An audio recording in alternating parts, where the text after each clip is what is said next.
안녕하세요. 역사를 사랑하는 박사입니다. 오늘은 제갈량의 맞수 사마에 대해서 한번 알아보겠습니다.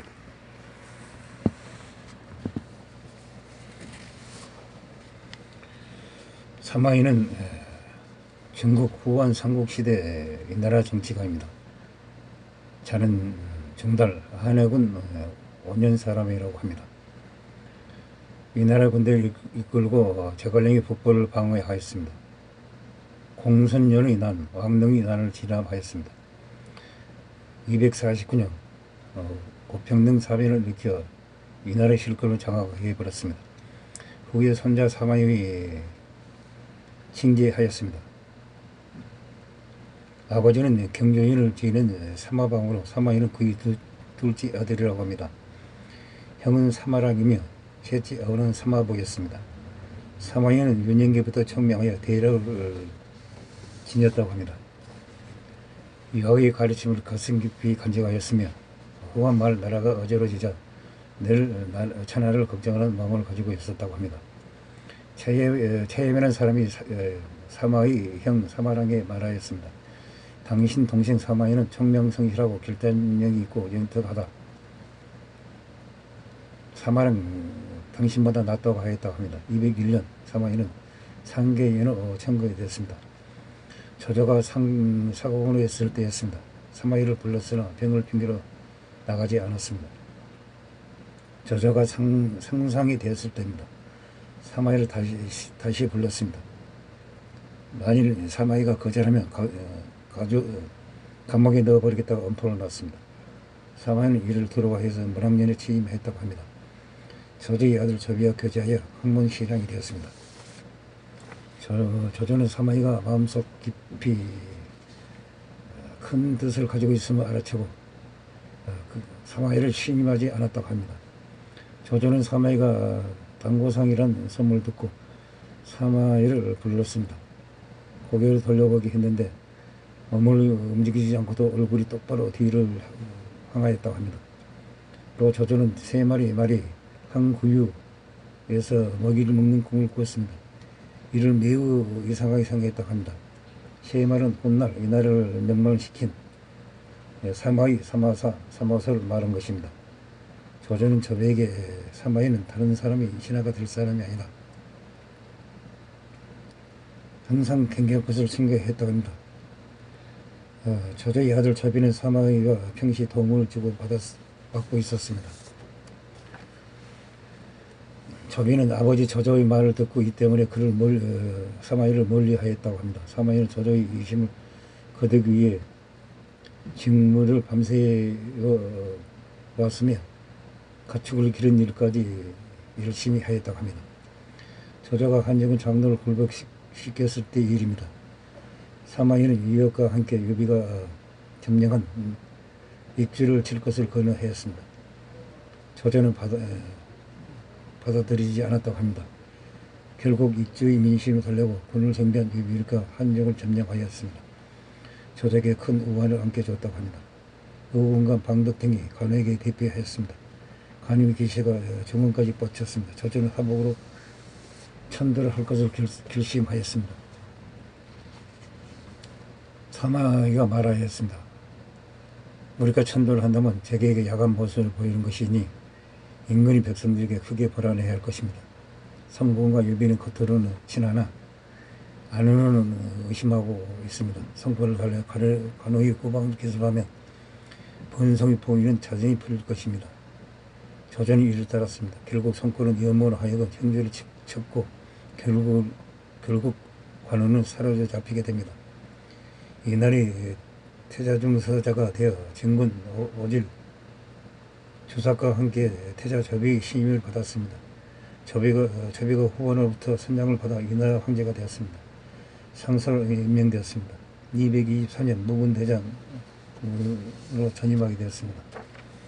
급사진과 녹상서사의 벼슬이 더해졌습니다. 저비의 사마이에 대한 신뢰는 매우 두터워졌다고 합니다. 사마이에게 이르기를 짐이 동쪽에 있을 때는 그대가 서쪽을 맡고 짐이 서쪽에 있을 때는 그대가 동쪽을 맡으시오라고 사마이를 신임하게 됐습니다. 저자가 옛날에 말 사마이를 깊이 쓰지 말라고 한 말을 잊어버린 것 같습니다. 저비가 죽을 때 사마이 조진 진군을 불렀습니다. 황태자 저에게 전설을 내려 말하기를 이 세 명의 신하와 틈이 생기더라도 결코 의심하지 말라고 당부했다고 합니다. 저희가 황제가 된 후 무형으로 유봉되었습니다. 특유 대장군이 되었으며 태화 원년 독행 이주대군사를 개마했습니다. 맹달이 망발을 일으켰습니다.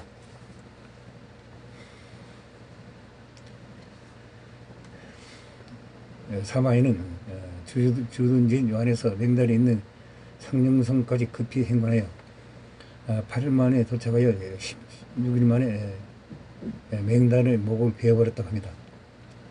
태화 4년 사마이는 대장군이 임명되고 대도독 강하을의 벼슬이 되어졌습니다. 그의 자진과 더불어 촉화를 건거하였으나 성과를 거두지 못하였습니다. 231년 제갈량이 천수를 공격하였습니다. 사마이는 저의 명을 받아 장안의 주둔의 덕국 공량 주재 군사를 맡았습니다. 이후 역사상 유명한 제갈량과의 대결을 벌이게 됩니다. 제갈량이 북번인 227년부터 장량 7년 동안 6차례에 걸쳐 행해졌습니다. 1차 북번의 제약으로 모두 사마이가 나섰고 총 제한 것은 2번입니다. 첫 대결은 231년으로 조전이 죽은 뒤 촉군의 약점 및 식량 보급이 있음을 간파하였습니다. 사마이가 지구책으로 나왔습니다. 청안군은 식량 부족으로 퇴각하였습니다. 그러나 장압이 촉안군을 떴다가 죽었습니다. 두 번째 대결은 234년 제갈량이 장기전을 예상해 3년에 걸쳐 준비하였습니다. 무장으로 출전한 제갈량에 대해 사마이는 또다시 지구전으로 나왔습니다.